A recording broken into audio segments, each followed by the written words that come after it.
Not... Please? Move back!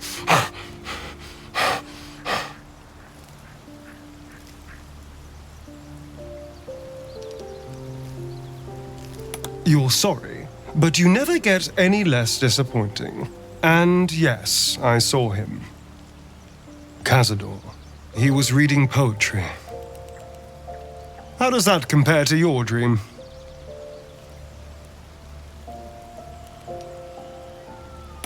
Yes, darling, that's what we call a lie. I wasn't about to tell some stranger what was lurking in my mind, but you're no stranger now. Just strange. So tell me, what do you make of my dream?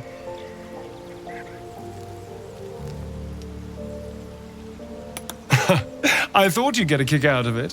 Funny thing is, Cazador was a prolific poet. He used to carve his verses into our flesh. Nice and deep. He once spent all night with a razor, etching a sonnet into my back. As you said, hilarious.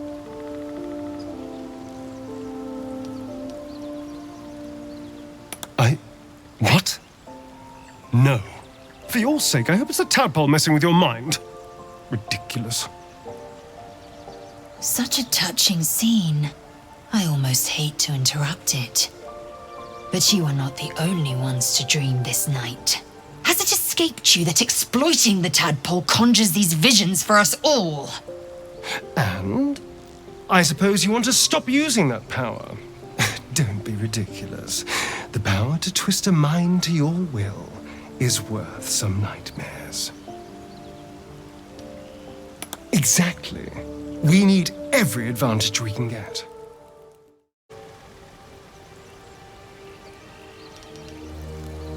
Just a bad dream. It was him. Cazador. It's always him. He was reading poetry.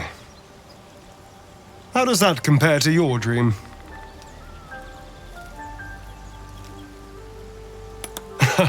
I thought you'd get a kick out of it.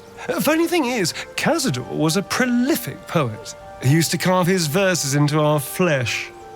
Nice and deep. He once spent all night with a razor, etching a sonnet into my back.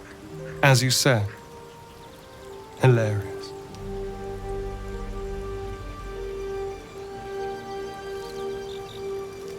Do you know, I don't recall. I wasn't taking notes, and naturally I've never read it. It's on my back, and mirrors aren't exactly helpful.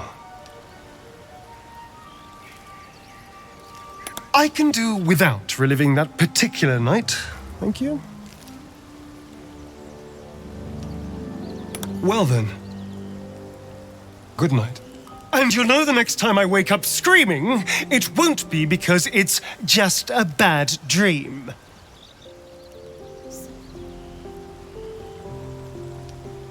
Safe! Nowhere's safe!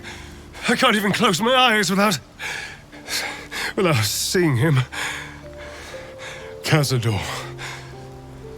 He was reading poetry. How does that compare to your dream?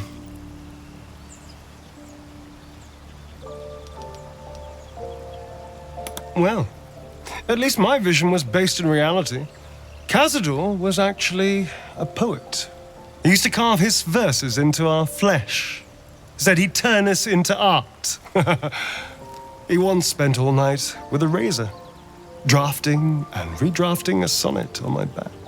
Apparently, the more I screamed, the more mistakes he made, and the more editing was required. Now you know. And I'll ask you not to tell me to relax the next time I wake up screaming. You're leaving us weak because you're afraid of dreams.